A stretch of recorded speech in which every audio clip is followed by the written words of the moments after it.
This is Matt Hurt at Obsessive Viewer. This is Tiny at Obsessive Tiny. And this is Mike White, and you can find me on Twitter at I am Mike White. And this is ObsessiveViewer.com's The Obsessive Viewer Podcast.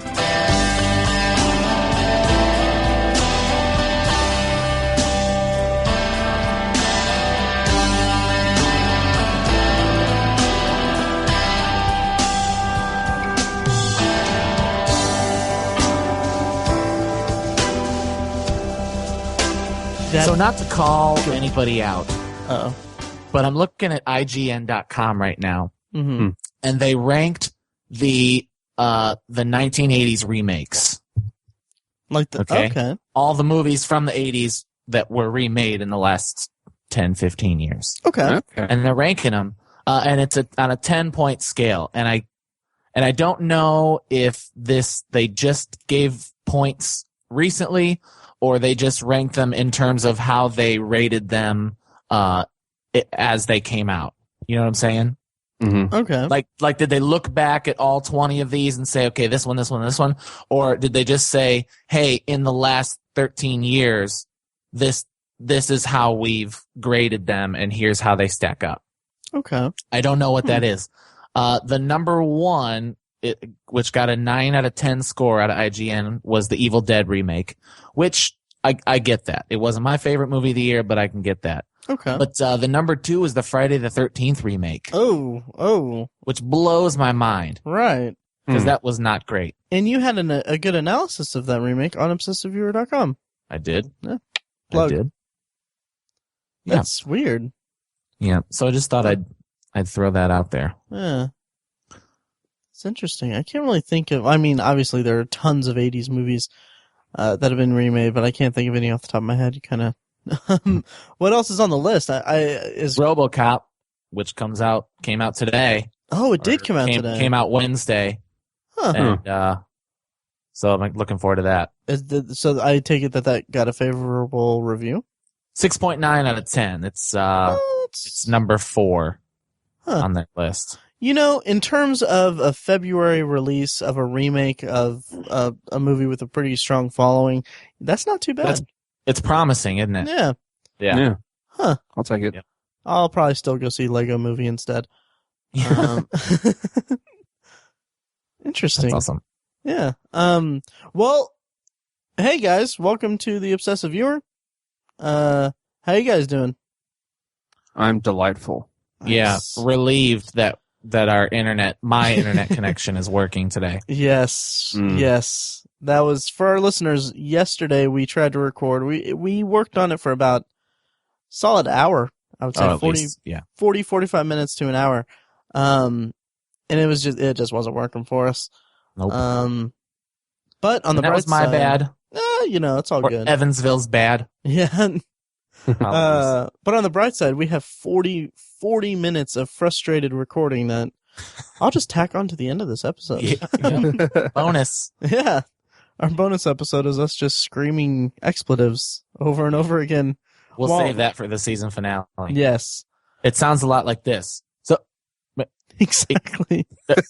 And a lot of damn it. And that was fun. But what are we talking about today now that the microphones are working? Yeah.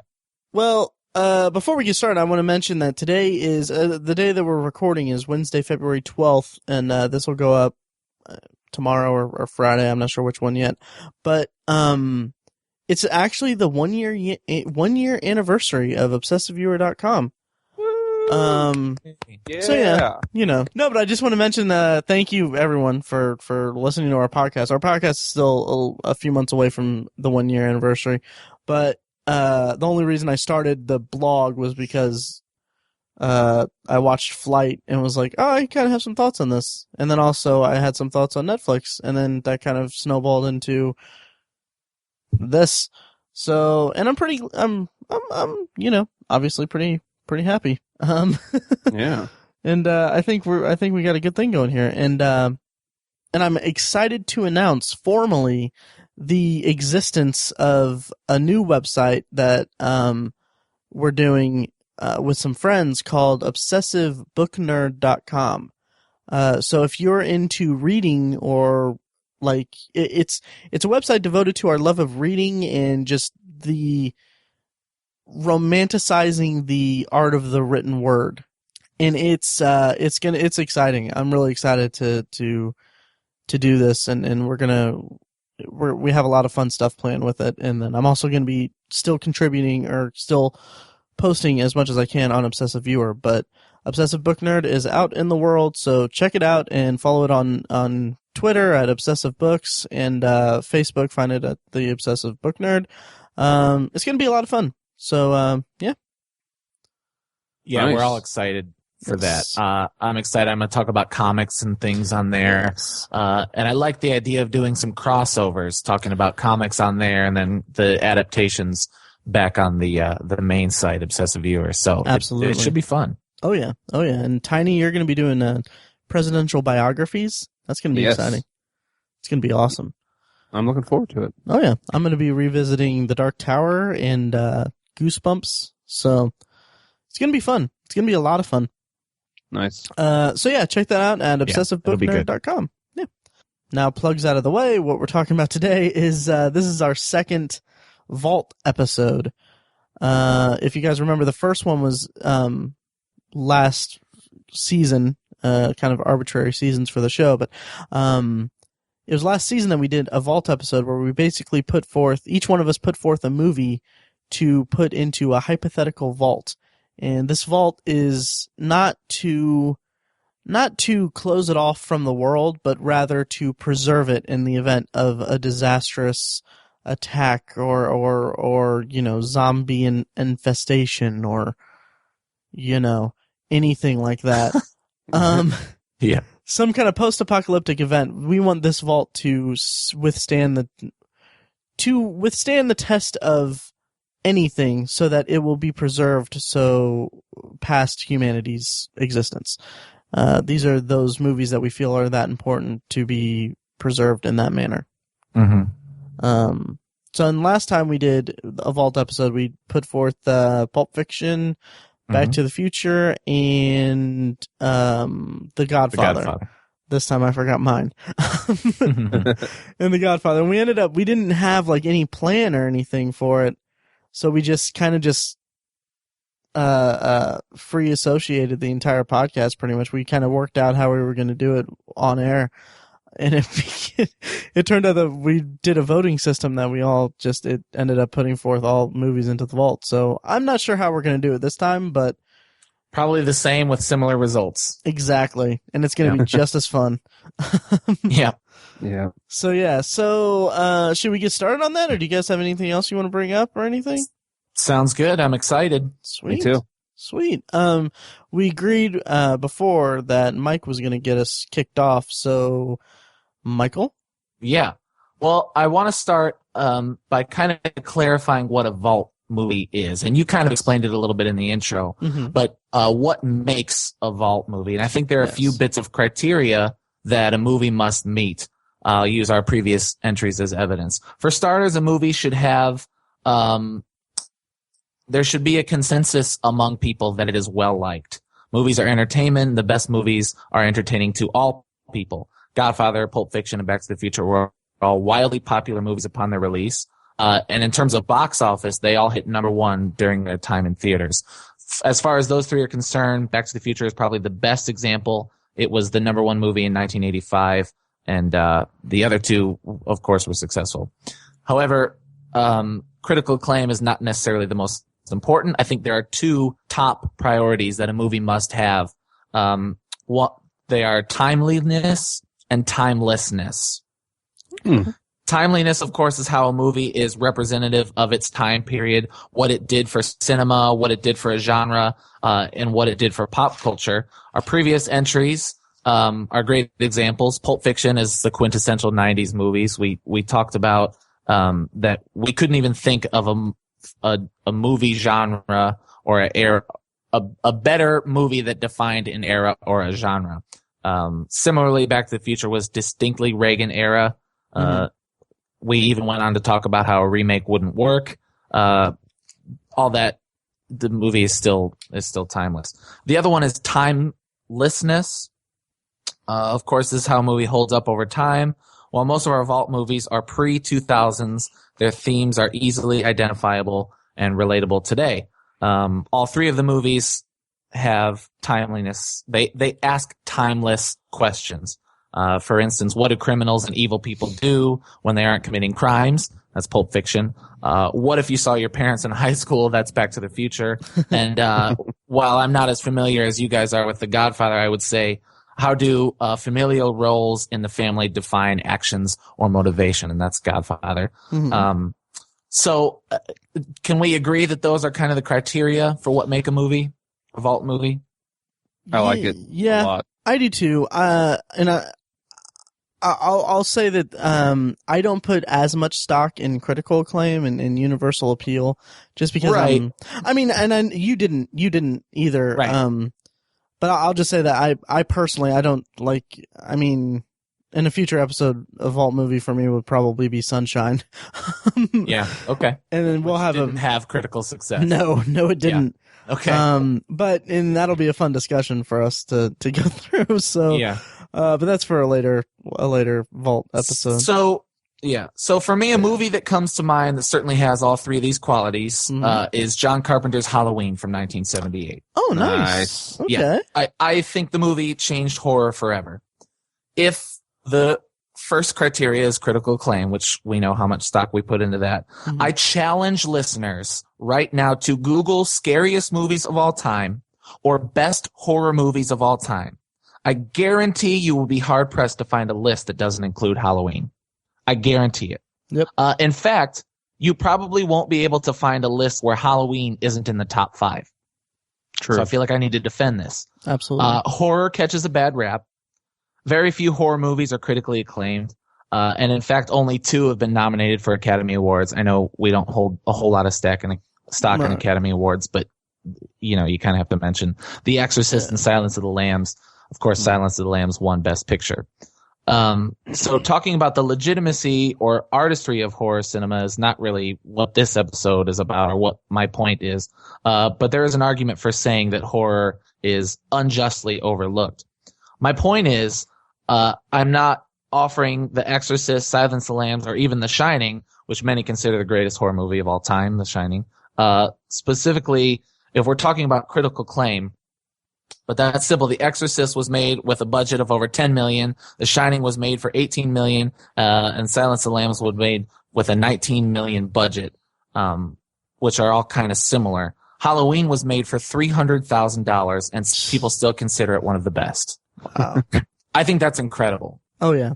That it was made for only $300,000. Mm-hmm. It wasn't the absolute first horror movie. It wasn't the absolute first slasher movie. But it certainly ignited the flame that was the slasher genre, which burned bright for nearly 2 decades, and is one of the slasher era is one of the longest eras of horror, and it's clearly evident that Michael Myers is like the granddaddy in the cadre of horror maniacs. Halloween was received so well that countless movies imitate it. Most notably Friday the 13th, which spawned 9 sequels, a crossover, and a remake, which IGN thinks is the second best 1980s remake of all time, but whatever. No. Halloween is timely in its representation of the 70s. It represented the unspoken fear lurking in Midwest suburbia. It's not an unheard of bit of trivia that the movie was pitched as The Babysitter Murders, which I feel like perfectly represented the fears of its target audience, teenagers. Speaking of which, Laurie Strode, played by the young Jamie Lee Curtis, comes of age in an era of feminism. That is absolutely timely. Finally, Halloween ushered in a new era as far as timeliness. The late 60s, early 70s, it spent a lot of time fearing the devil and the supernatural. Movies like Rosemary's Baby, The Exorcist, The Omen, even Carrie in 76 focused on the evil of supernatural. But Halloween was just a man in a mask with a knife, which actually was similar to Psycho, which came years before. So there's kind of a cyclical aspect of horror. But this time it really stuck and slashers caught on. We talked about in the past in our Halloween episodes why I think those are particularly scary, but I wouldn't be the only one because slashers caught on for more than 2 decades. The third criteria, timelessness, is clear. More than 35 years later, Michael Myers is still an icon of horror. Further, while the popularity of slasher movies has waned, there remains the fear of average lives being destroyed by evil in cinema and in real life. Halloween, while reverently and inherently 70s, is absolutely timeless. Here are some other notes. That, by the way, was my essay, and I planned that out, and I'm pretty proud of my arguments. Yeah. Some absolutely. other notes. It was the 4th movie and the first horror movie to use Panaglide, or the Steadicam. Dean Cundy, who was the DOP on Halloween, was considered a pioneer for his work on Halloween. The scenes from the point of view of the Shape were revolutionary and terrifying. Fun fact, half the film's budget was spent on the camera. Wow. That's awesome. So $150,000 was spent on the camera. $20,000 was given to Donald Pleasance. Wow. I believe there are a few examples in movies where tension is built better than in Halloween. One of my favorite quotes about the movie is when Roger Ebert says, "We aren't seeing the movie, we're having it happen to us." Mm-hmm. Also, I feel like there's a caveat to be made. Much has been said about the genius of John Carpenter, and the debate is whether he really was as masterful as Halloween suggests, or if he just struck gold as a result of the necessity of minimalism in a shoestring budget. I argue that it certainly helps to have that shoestring budget, but I think there are clear instances of mastery of tone and tension, especially in the second act of the movie. We also have to remember that no sequel was planned, and the ending was meant to imply that he was coming for your neighborhood, which was terrifying in the 70s. Mm-hmm. This was a new concept, and I don't think it has ever done better in horror. For all of these reasons, and many, many more, I hope we talk about it, I submit Halloween as my pick for the second episode of the Obsessive Viewer Vault. Wow. I'm scared with you. No, that was beautifully said. Oh, thank you very much, guys. What do you guys think? Tiny, do you want to give your thing? Because I know that shameless plug, you also did the write up of Halloween in the remake for the Obsessive Viewer. I did, and that review was heavily influenced by my bias. But if I'm looking at the films objectively, Halloween, the original John Carpenter one, is the better film by far. Mm-hmm. And like I said in that review, and I said on the podcast during Shocktober, it was kind of like a first viewing for me when I watched the 35th anniversary Blu-ray this past Shocktober. And it really blew me away. I really can't add to what Mike said, because he just absolutely nailed it.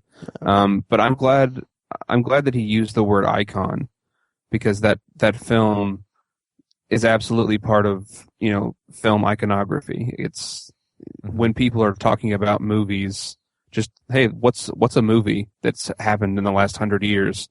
You can bring up Halloween and people will know what you're talking about. Yeah, exactly. It is an icon of film. It's perfect. So I absolutely agree. Yeah. I don't hate the remake. And I'll say that Rob Zombie had a vision, and for the first third and the last third of that movie, he absolutely stuck to that vision. And he really made the movie I think he set out to make successfully and did it well. The problem I have is it's just not for me. Yeah. Right. Yeah. You know what I mean? Uh-huh.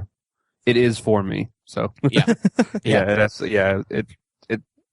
like hit every note that I like in horror and stuff like that. So yeah. So yeah, well done. Yeah. I agree also pretty much across the board. All your points are absolutely in agreement with me.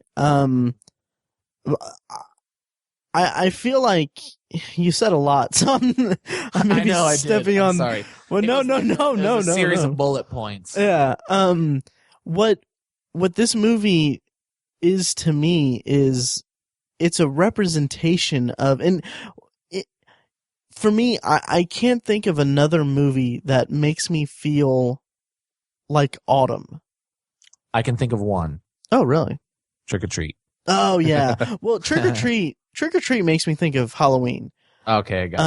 And in Halloween, ironically or interestingly enough, it makes me feel autumn, which is hilarious because it was filmed in the spring, right? It's filmed in the spring in South Pasadena, California. You can see palm trees in the background. Palm trees. All the leaves are spray painted or something, are painted individually. Yeah, they're leaves that they trucked in. Yeah. Spray painted brown and gold. And they just would like pack them up in trash bags and move them to other set pieces. Yeah. For various scenes. Yeah. Yep. But I can't think of another movie that's inherently the fall season for me. And it used to be just, this movie makes me think of Halloween, but now it's just, this gets me in the mood for just so much that I love about fall, because it's probably my favorite season. Mm-hmm. Because I mean, it's just I love it so much, and I love the Halloween season as well. But it's interesting that such a you think of horror in the horror genre, and you think of it as genre movies. They're movies that they're a set thing. They're a static thing that, okay, I'm gonna go sit down and I'm gonna watch this movie, and I'm gonna get scared by it, or I'm going to be grossed out by it, or I'm going to be uncomfortable by it, or anything like that. You don't get so much tone in horror movies anymore. And that's something that's really, really solidifies Halloween as a staple of not only the genre, but of film. And like that, I don't know if I knew that about the $300,000 budget. I was just gonna say, how it benefits so much from the minimalist budget they had. Yeah. That just the genius of the Panaglide, and just the long takes with that is so, it is masterful in its tone and in its tension building. Yes. Oh yeah. And you mentioned the fact that it brings on fall. How genius or fortuitous, I don't know which, to rename it Halloween rather than just the Babysitter Murders. Yeah. And have it set on Halloween. Yeah. Oh yeah. That was perfect. I don't think it'd be as iconic if they didn't do that. Yeah. Right. Yep. It's one of my favorite movies of Shocktober and of anything in general. If you listen to the commentary track that's on the 35th anniversary Blu-ray with, I mean, it's a great commentary track, or it's pretty good, at least, between... It's pretty good. Yeah, Jamie Lee Curtis. It's cute. Yeah, that's it. It's Jamie Lee Curtis and John Carpenter. They haven't really talked to one another in a while, but it's funny because, like, Jamie Lee Curtis is when she's not scared by the movie, she's just doling out all of these compliments to just the greatness of the filmmaking, and it's all very much warranted. So it's a really masterful piece of cinema, and it's very influential. Still to this day, it's incredibly influential, and I agree completely that it deserves to be in the vault. I'm glad. Glad you Nice. liked. Thank you. Yep. Do we have anything else to say about Halloween, or should we move on to Tiny's? I think Tiny can let her rip. Nice. Cool. Well, this is totally unintentional on the part of all of us, but I actually have it's basically a horror film to put forth to you guys as well. It is David Fincher's 1995 film Se7en. Yes. We did not plan this out. But I think maybe you could go so far as to say that without Halloween, we might not have films like Se7en. Yeah. I think you could maybe say that. I mean, Se7en, I think it's a horror film. I mean, for the most part, but it's crime, it's mystery, it's kind of a thriller, more than horror, but it has such a strong horror aspect to it that you have to bring it up. You can't say that it's not horror, you know. Right. So yeah, this is totally unintentional, just kind of a happy accident. And then the reason I wanted to bring up this film is because I feel like with my first choice, which was The Godfather, it was like an obvious choice to use some of Mike's terminology or some of his reasons. He talked about how Halloween is on a lot of top 20 or however many best horror films. I think The Godfather is in probably the top 5 or 10 of most best films of all time lists. So I think The Godfather was sort of an obvious choice, but absolutely fits. So I want to do something slightly less conventional, something a little bit newer that's not really an obvious choice. So that's why I wanted to go with 7. I think I first saw this movie when I was a teenager because, even when I was 8 years old in 1995 when it came out. And even I think as an 8-year-old, most 8-year-old boys, especially, they're like, oh man, I want to see that new movie that's rated R that my parents won't let me see. That's kind of the cool thing when you're 8 years old. I didn't want to see 7. Really didn't want to see it. It looked ridiculously crazy to me. Good. So, and I'm glad I didn't. It would have probably scarred me for life. I don't think I saw it till I was a teenager. And the first time I saw it, it was burned into my brain because it's such a disturbing film. It's so hard to watch. It's a film that you have to be in a mood. You have to be in a particular mood to watch it, even though it is so well made. So many great aspects of filmmaking find their way into the film, but usually with something like that, it's like let's just watch that. It's such a great movie. We can just throw it on anytime. 7 is not like that. And I think that was a pretty unique aspect of the film. That is a unique aspect of the film, that it's so hard to watch and so disturbing, but it's so well revered to this day. It's in the top 250. It's actually number 22 on IMDb, which I know you guys aren't real right. big on that. I actually Halloween's in the top 5,000, by the way. Is it really? Yeah. Wow. It's not even in the top 500. Oh, geez. Wow. Yeah. I do actually put some stock in the top 250. I appreciate it because it's not only subject to critics, to critical acclaim. It takes in the vote of every single person who votes for it. It's more of a, it takes more of a sampling of people who aren't critics. So that's why I appreciate it. But that's a tangent. We'll discuss that another time. But sure. I think 7 also gave us, I think it really gave us David Fincher as well, because his first major film was Alien 3, which is terrible. He's talked about it before to an extent. He was absolutely hamstrung by the producers and in the studio, and he doesn't even really claim it anymore. I think if he could, he'd probably take his name off of it. So then after that, we get this dark, disturbing, hard to watch film, 7. It's so out of character, in my opinion, for filmmakers to be that young and that new, and they put out a movie like this that's just so out of left field. People didn't know you could make a movie like this.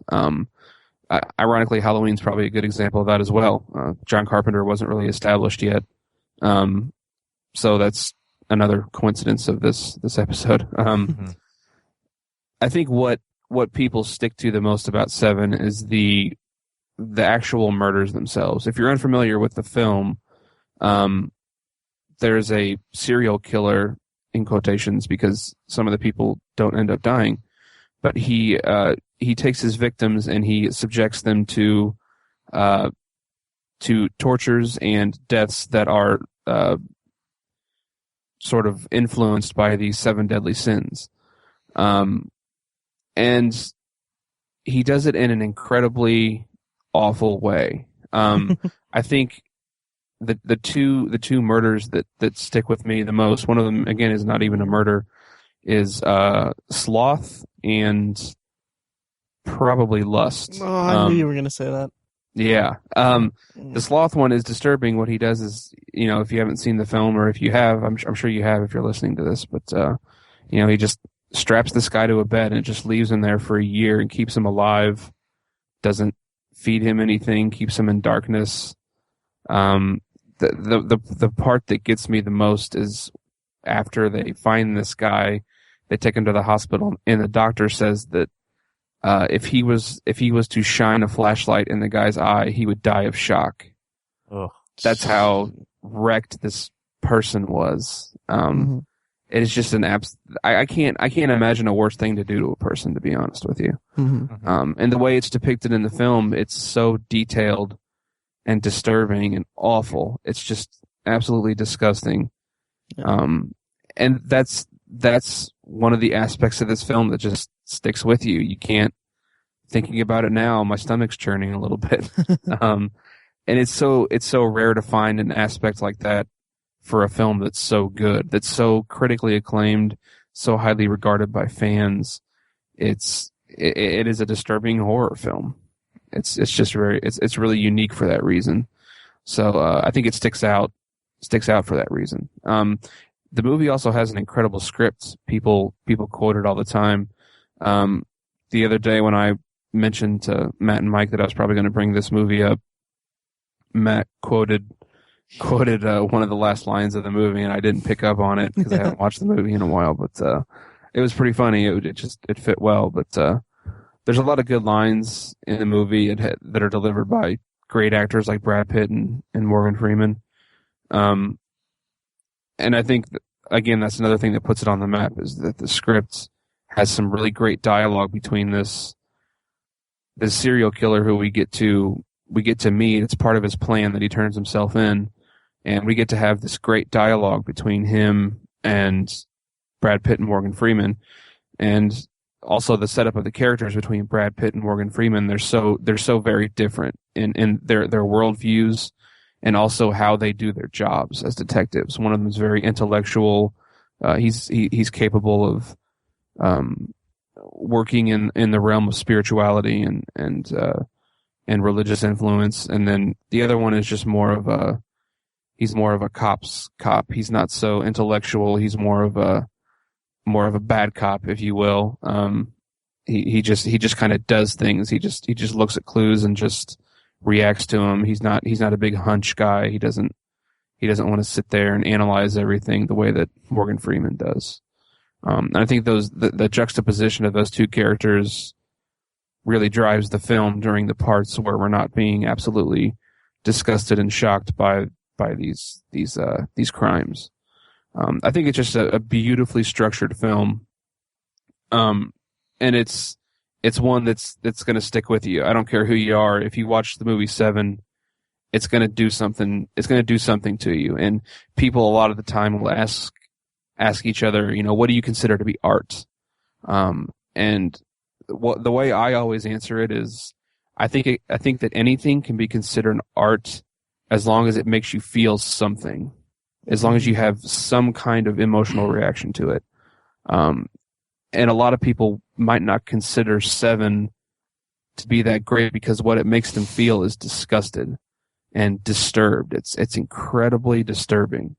Like I said, these are we both, Mike and I both put forward horror films. I think the film that Mike talked about, Halloween, is scary. It makes you feel very scared. I think Se7en is disturbing. There's a difference for sure. Two very different aspects of horror. But I think both of them leave you thinking for a long time. And I think Se7en sticks with me a little bit more because I find disturbing things scarier than a guy with a knife. Which is realistic. Both of these films are realistic, actually. They could both happen very easily. But I present to you the movie Se7en as a Vault entry because it's just something that I will never forget the first time I watched it, and I bring it up all the time as an unconventional piece of filmmaking art that I think it qualifies as a Vault film for that reason, because it was incredibly popular, to use some of Mike's criteria. It was very popular in its time. It is timeless. It holds up incredibly well. I can't believe it was made in 1995. I was thinking it was like closer to 2000. But it holds up incredibly well. It's timeless. I think people will be quoting it for a long time. So that's why I chose 7 for this entry into the vault. Nice. Well said. Yeah. Mike, Matt, you want to comment first? Oh, yeah. Since you're gonna wrap it up. Yeah. I agree completely that it's a very disturbing movie. And first of all, Tiny, I want to thank you so much for not going into detail about lust. Yeah. Because that is without question one of the most disturbing scenes I've seen in a movie. And he just loves somebody too hard. And a lot of that is to I should have looked up his name. I can't remember the guy's name, but he was in Alien Resurrection, playing a similar kind of character, and he's also in the movie that I'm going to bring up here in a bit. But also playing kind of a shaken up character. He always plays a shaken up, disturbed, frightened character, and then he dies. Yeah, exactly. Almost always, yeah. Yeah. Leland Orser. There you go. Phenomenal performance from him. Absolutely. It makes me just feel so uncomfortable. And it's a fantastic movie in general also. But I really like the movie in like you said, it was kind of Fincher's first, like, kind of big movie that you can kind of see this kind of, he's still young and all that, but you can see clearly defined his palette. He has a very distinct style, and it's very, very glossy and dirty, but also really vibrant, I would say. He always uses a filter, and he's always static. He I think one of his mantras is move the camera as little as you can. Yeah. And you can see that in a lot of his films. Absolutely. And it's a fantastic movie. I need to buy it on Blu-ray actually, but and it's there, all the deaths in it, all the murders and everything also, they stick with you. Obviously, like lust is very, very and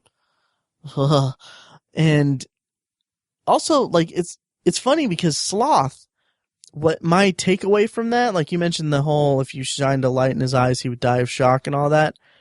What is ingrained in my mind, and this is a credit to the filmmaking and the cinematography and everything, and the kind of set design, is when you see them, they think that they found the apartment of the killer. So they break down the door and they go in, SWAT team and all, and they find him.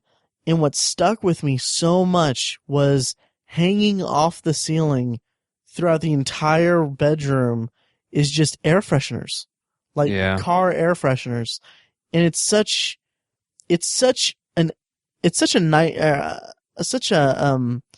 element that really brings together kind of what the thought process of this killer. It kind of doesn't define the killer's thought process, but it kind of informs on it that he's going to have this guy be just tormented for a year. What's the best way to make sure no one covers the smell? It's just a weird kind of thing. It's a weird kind of detail to put into a movie like this, because you get caught up in this whole, like, other movies that kind of have these big, other movies try to have these big, like, oh, this character's gonna die in the most gruesome way, or this character's gonna reach such a gruesome end and all that. And then they get kind of, for lack of a better phrase, they get kind of up their own ass with their idea. Yeah. And they neglect these kind of, like, little details that really help drive the plot and the story, and really characterize the character committing these crimes. Because John Doe, as he's called in the movie, not to spoil it, I guess, but he has very limited screen time. Right. And but his presence in the movie in that last act is so, you get such a clear sense of what he's trying to accomplish, and you kind of get a window to his madness. Mm-hmm. And a lot of that is from these crime scenes. And them on the trail of him is kind of we have these little like almost subconscious elements that are just, we hear like, oh, he did this to this guy, and he did this to this guy, and he did this to this woman, and all this, and you kind of get like little pieces here and there of his psyche, and then you see his dialogue, which is, it's like you said, it's a phenomenal script from Andrew Kevin Walker. Mm-hmm. When he speaks, and he speaks with such gravitas and such he carries so much weight in every word that he says, because we've been watching his work. It's just a fantastic way to depict a psychopath or just a madman. And it's something that you don't see a lot in that, because a lot of people, a lot of filmmakers, they make their villain like that the focal point, because they feel like that's what audiences need. And what we have in Seven is just a very subdued, very, very slight kind of depiction of the serial killer, but it's so well informed by all of the detail that precedes him on screen. So I agree completely. It's a fantastic choice, and I love it. Yeah. Another interesting part of the film that sets it apart from other horror, I think, is the fact that we don't see any of the murders. We don't watch anyone die, right, as far as I can remember. It's all the aftermath. It's all about it's all from the perspective of these two detectives who are coming to the scene after the fact. And that's a great part of the film, is that it's all just reaction. You know, we don't, they so successfully scared and terrified and disturbed the audience by showing just the aftermath. And I think that is a great skill. That's not easy to do. I think that's just a really impressive part of the movie. So, Mike, did you have anything to say about the movie? Yeah, absolutely. Couple notes. You mentioned, Tiny, that you couldn't believe it came out in 95, and I totally agree. Mm-hmm. If you ignore Brad Pitt's suits and the fashion, it looks new. It looks new. It's really great. Performances are fantastic. I think it was the first time I ever noticed Brad Pitt as an actor, as someone who was a good actor. Right. Before he was always a face. And I think other people recognized him as a good actor. I was kind of too young to notice, but that was the first time I ever noticed that he was skilled in more than just looking pretty. Mm-hmm. The movie is absolutely disturbing for all the reasons we described. But more than that, it's bleak and defeating. And that's one of the things that I took from the movie. Particularly at the end, I'm going to do spoilers here. The movie's almost 20 years old. When Brad Pitt shoots John Doe, Spacey's character, to essentially become Wrath, my heart breaks. It breaks. The entire movie, Freeman's character is spouting off like the mantra of life sucks, then you die, or this job will break you or ruin you. You need not be so optimistic, because in the end we all die and everything will suck and it will break you and all this will happen. And all the while Pitt maintains optimism, and when he loses it, it absolutely wrecks me. It's so defeating when he finally shoots Spacey. The first time I watched it was actually our freshman year. Matt, you might remember, you recommend that I watch it. Nice. And none of the killings really disturbed me. I don't know why. They probably should have. And I think it was because I was still into horror at the time, and really into horror at the time, and just the gore was grossing me out in horror. So this like wasn't hitting that nerve. This wasn't doing that.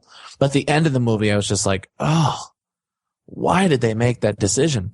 And even the second and third time I watched it over time, I didn't feel any better. I had problems looking at the art objectively without thinking about how it made me feel when it was over. The kind of, like you said at the beginning, Tiny, how people think it's not a good movie because of how they feel when they're done. Right. So in fact, over time I've been able to think about it, and I have been able to appreciate movies where I am defeated at the end, but I haven't watched it since, mostly because I don't want to subject myself to feeling the way I do when the end of that movie happens. Oh, Yeah. wow. That's fair. Yeah. To your point, Mike, about not being really affected by the deaths and all that, and you being really into horror, I kind of wonder if that's just because it was all aftermath. Yeah. Oh yeah. I think that's absolutely it, because you don't see any of it. Right. That's a good point. Yeah. Interesting. Yeah, that's good. Yeah, I definitely. It's a fun movie. It's a movie. Yeah. Yeah. Should I go on to mine? Yep. Do it. Okay. Cool. Well, we've talked about Halloween and Seven. Lots of death. Lots of pain.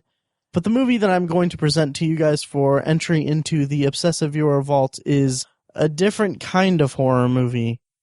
Oh. The 1998 classic, like modern classic, I guess it would still be kind of modern, and timeless war movie, Saving Private Ryan.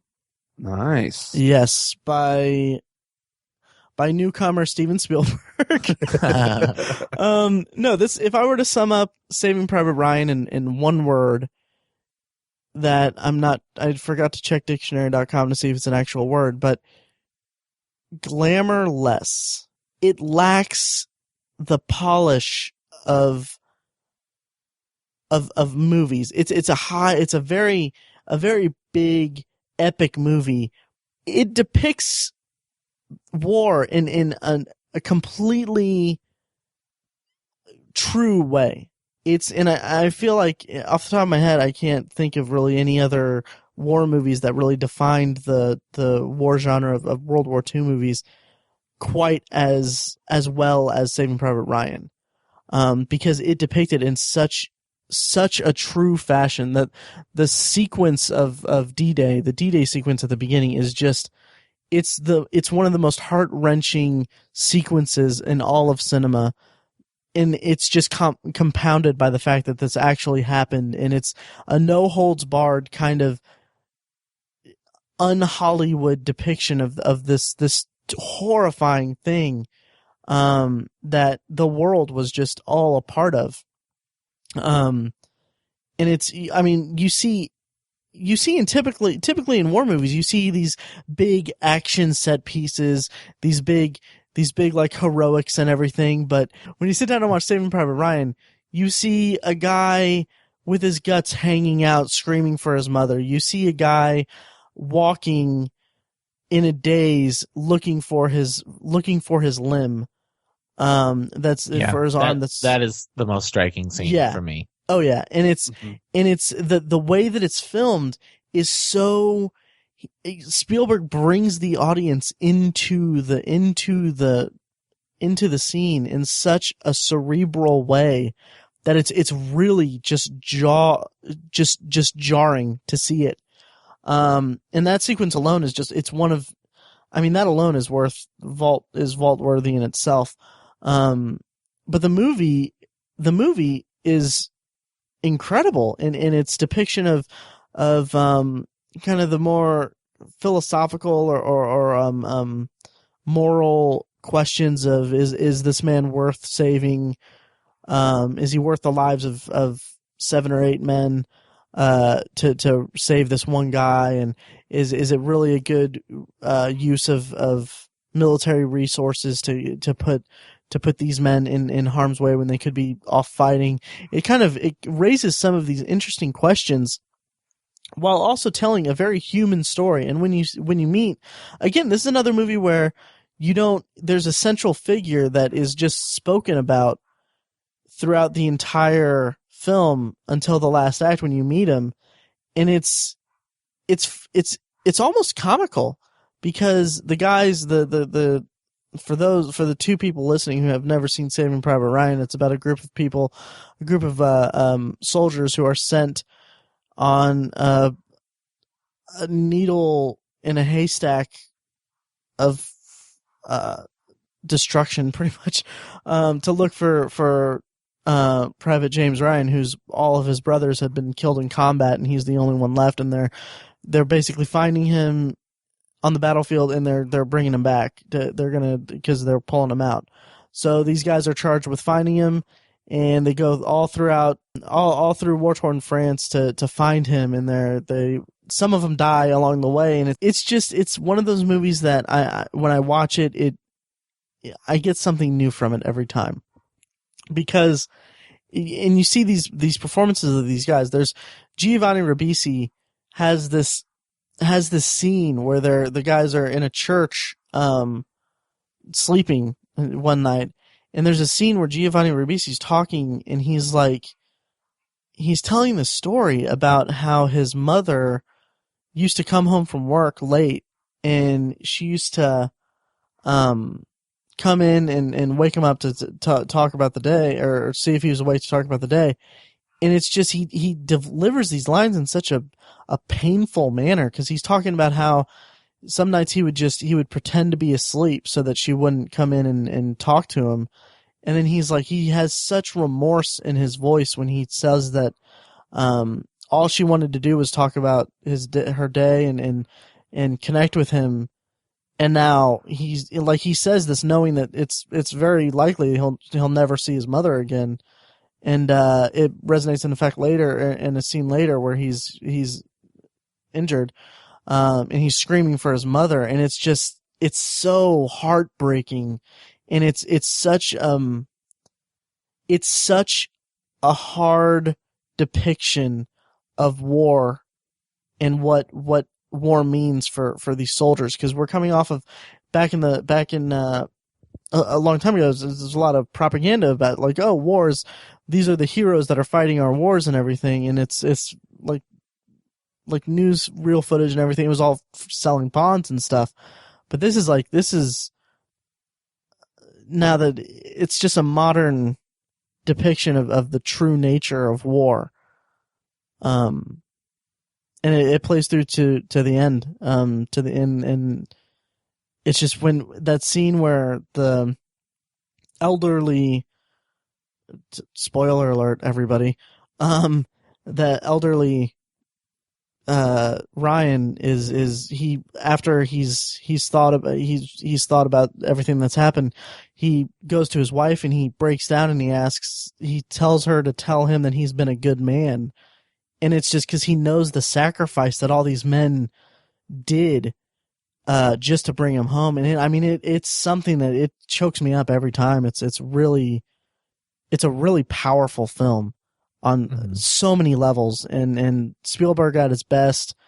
And all the actors are fantastic. Tom Hanks and even Vin Diesel's tolerable.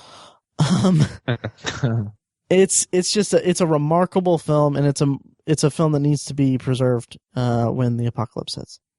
So I'm entering it into the vault as I stumble through this analysis. So what do you guys think of Saving Private Ryan? I think it's probably the best of the three that we've mentioned. I wish I would have thought of it. Nice. I agree with pretty much everything you said, and I think the point you made that it is a unique war film in the fact that it doesn't glorify war. It shows you, that's what I was looking for. it shows you the ups and the downs. It doesn't throw in heroics, which I'm glad you pointed out. There's no guy who does anything that's really crazy. It's just anybody who tries to do anything crazy gets killed. Yeah. Which is very realistic. War, we tend to think of soldiers and warriors as heroes, but very rarely do they do anything that we would consider so heroic to the point where they're, running through a battlefield killing 50 guys. That doesn't happen really in war. That is beyond rare. Right. And this film shows that. And I think one of the best ways they show it, excuse me, is the film has at some points, some scenes, it has a participatory nature to it, the way it's filmed.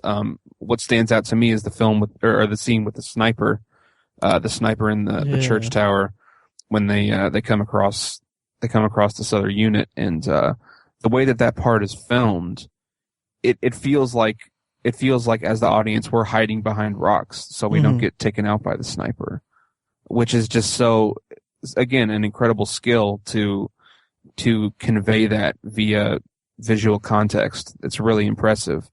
That's a great example of it, and of course the D-Day scene is just absolutely iconic. I think that's probably the best actual war scene I can think of. Yeah. And then the last battle where they're in the small French town and they're trying to, protect the bridge. Yeah. Which bridges are hugely important in war, and I'm glad that it came down to that kind of conflict. I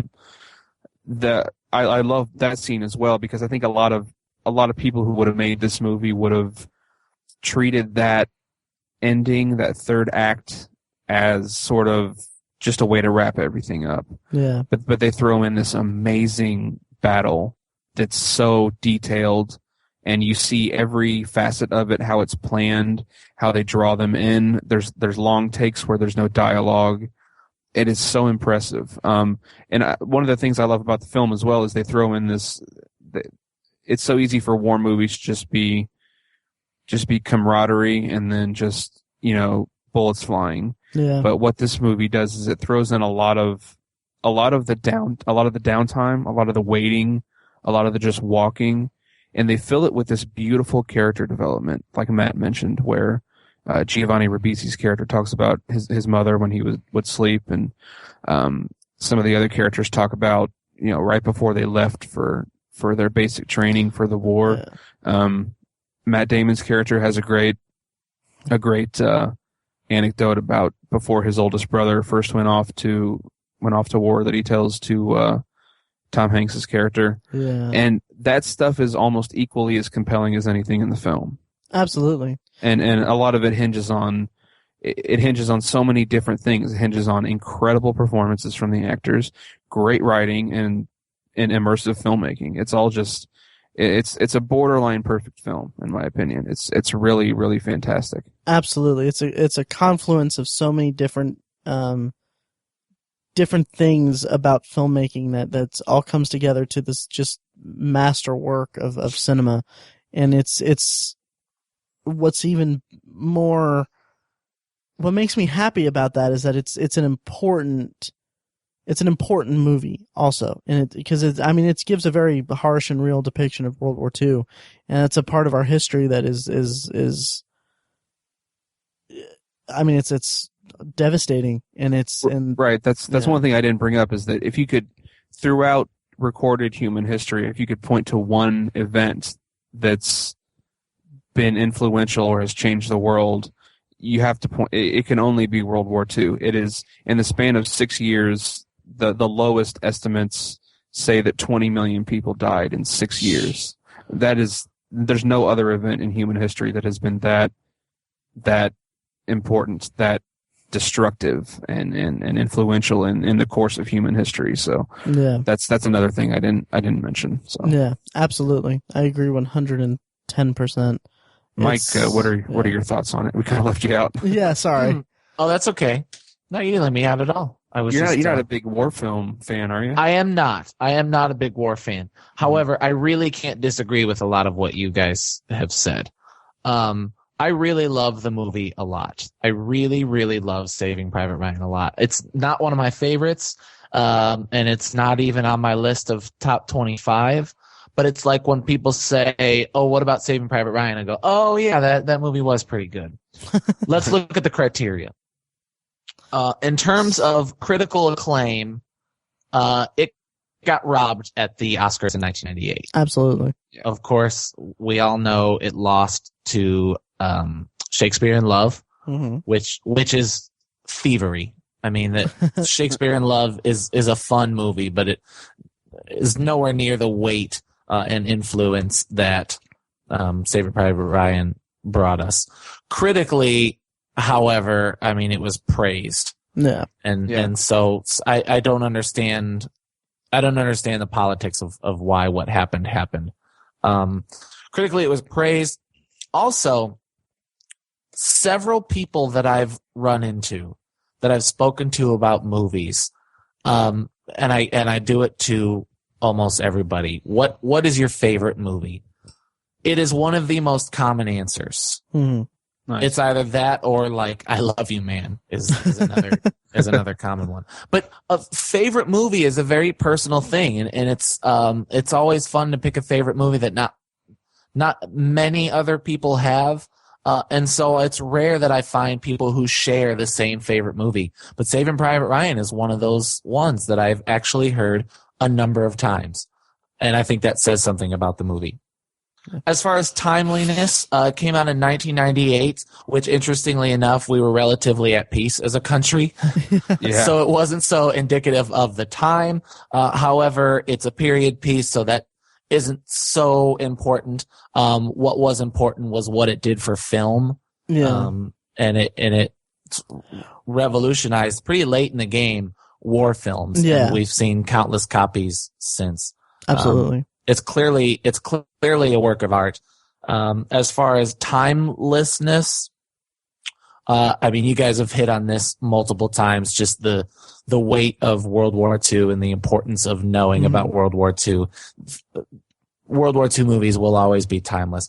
But more than anything, just the character arcs are timeless. Are we doing this for a good reason? Is one person worth the lives of all these people? And ultimately the decision is yes. And ultimately a lot of our decisions in humanity have to do with saying, yes, one person is worth that. And I think that's awesome.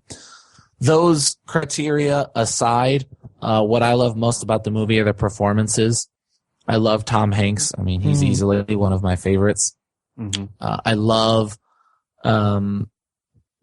Adam Goldberg was a favorite of mine, and watching him die slowly was heartbreaking. That was one of the, I meant to bring that up, that's a horror element in the movie.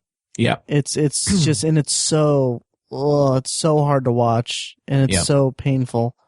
And then, I love, my favorite scene in the movie is, from what I understand, is the improvised scene where Matt Damon is telling Tom Hanks' character about a story about he and his brothers from the past. Yeah. And I don't remember it because I've maybe seen the movie 3 times. It's a marathon of a movie. It is. So you definitely have to set aside time. Yeah, 2 hours 49 minutes. Yeah. So I've only seen it definitely 2, maybe 3 times. Huh. It's the story is that his brothers it was the night before his oldest brother went off to basic, and they woke him up in the middle of the night, and they had like the ugliest girl in town in the barn, and they were offering her to the brother, I guess, and the brother's like, no, I'm not going to do that, and then spills a kerosene lantern, and everything goes up, and then it's a funny anecdote and everything, but I remember it because you said that you've watched it like 3 times. I remember I was too young to probably be watching it, but there was a string when I was a lot younger where I watched this movie every day. Wow. Yeah. Wow. I had not the time to spend 3 hours watching that movie. I mean, honestly, it's 3 hours if you take pee breaks. Yeah, this is back when I was like kind of, I was in school and I was kind of a kid, but it was basically every day for a week. I'd come home, sit down, watch the movie, and then just be in awe of it every time. It's so rich with so much stuff going on that it's something that offers repeat viewings if you can stomach it. Well, just because there's so much to watch. Yeah. Because it's 2 hours and 46. Yeah, exactly. Long. But about that. But that story is my favorite scene in the movie because it reminds me of some of my favorite short stories, which are not really great stories, but they're just kind of like glimpses into the life of someone. Yeah. And that is the best glimpse into the life of any of the characters in that movie. And I love the way Matt Damon plays it. Yeah. And I'll finish before, Matt, you continue to stomp all over my turn. Sorry. Ultimately, more than anything, this movie succeeds in the game 6 Degrees of Kevin Bacon. It's one of the ultimates. Ted Danson is in this movie. Yeah. Nathan Fillion's in it too. Nathan Fillion is in this movie. Yeah. Vin Diesel. An unknown Paul Giamatti. Yes. Paul Giamatti was in it. That's right. Yeah. Oh yeah. Tons of people in it. Tons of people. Yeah. Dennis Farina is in it, who just that's passed right. away a year or two ago. Yeah. Bryan Cranston's in it, barely. Yes, he is. He's in the beginning. Yeah. Yep. Yeah. Yep. And about that story that Matt Damon told, we would be remiss if we didn't bring up or I would be remiss if I didn't bring up that after he's done telling that story to Tom Hanks, there's this scene where Matt Damon plays incredibly well, where he's laughing and he's remembering this story about his brothers, and it kind of this look it just dawns on him that he's never going to see his brothers again, and he kind of has this look of pain, and he's like, he kind of shields it a little bit from Tom Hanks, his character, but you can kind of see it's kind of subtle on his face that it kind of stuck with me a lot, especially as someone with siblings. Yeah, so that's Saving Private Ryan. So I don't know how we're going to do this, but we've offered into the Vault discussion 3 movies: Saving Private Ryan, Se7en, and Halloween. How do you guys want to do this? How did we do it before? We did votes where each one, we had one vote. Our pick was our one vote, and then we would each pick one of the other 2. So, do you guys want to do that again, or just throw? I don't know. I'm fine with putting all 3 in, or either one. I mean, it doesn't matter to me. I'm fine with it too. Looking at them, I have a feeling I can tell which one's going to be cut. If we do it the old way. Yeah, I don't want to do it the old way, though, because I feel like all 3 of them really deserve to be in. So it is said, so it shall be done. Yes. Nice. I like it. Yeah. They're in. Why not? Yeah, why not?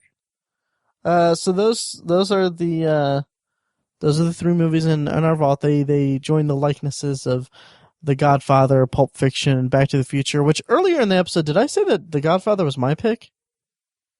I think you might have. Yeah, I think I did, and that's not You the said case. you forgot your pick. Yeah, I literally Silly did because I had goose. no idea. Yeah, apologies, but yeah. So it joins these 3 movies join the likenesses of The Godfather, Pulp Fiction, and Back to the Future in our vault, which is hypothetical. Are we going to have to buy a literal vault and start putting the DVDs in there or Blu-rays?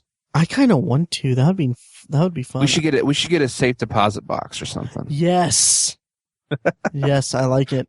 Another monetary endeavor for this podcast Yes. that we make no money on. Exactly. Unless you guys want to donate money. Yeah, there's always that. I like Amazon gift cards. Okay, cool. All right, call it a night. I think so. Do you guys have anything else you want to mention before we kick off here, or before we get off?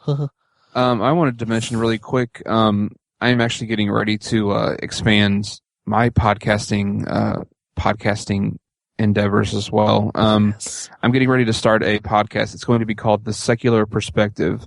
It's going to be a podcast about my opinions towards religion and belief and things like that. So lighthearted stuff.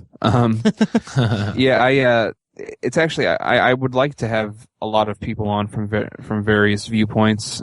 We've mentioned before that the 3 of us are pretty much non-believers in various different definitions of non-belief.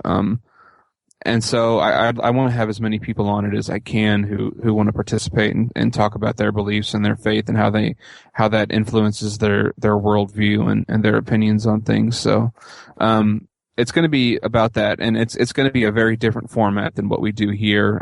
I think a lot of it's going to be very individual, very very monologue based. I kind of have some stuff recorded already. That's just myself. Matt's in the process of making one. Yeah. It's going to be stuff kind of, we'll see stories and articles online and stuff like that, and we'll kind of react to them from our viewpoint and how it affects our opinions. So, it's going to be very different, but we are going to have some discussions. I think I have a friend who's actually a certified preacher, and he and I are going to have a discussion and a debate. There might be a lot of that. So if you're interested in that at all, check it out. No pressure. I realize it's very different from what we do here. Right.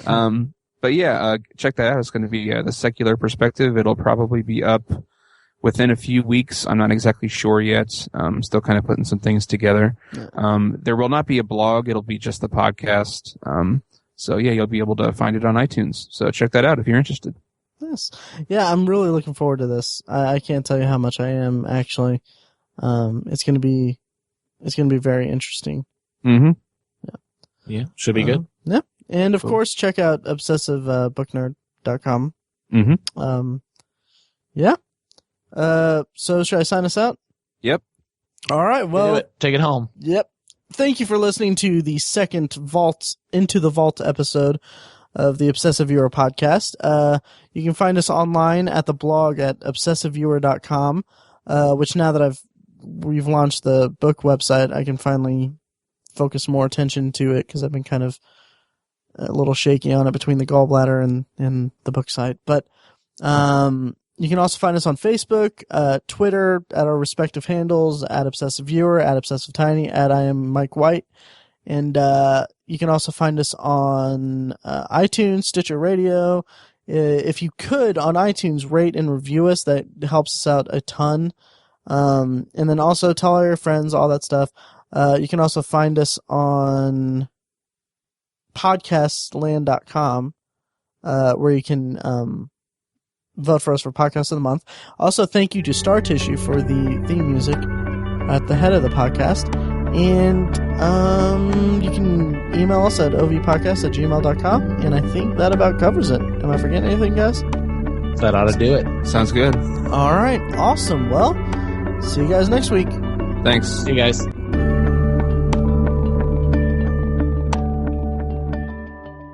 You're going to be reading it again?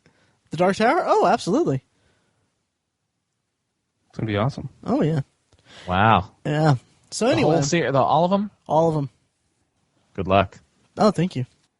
You got to understand, Mike, this is like my Ender's Game.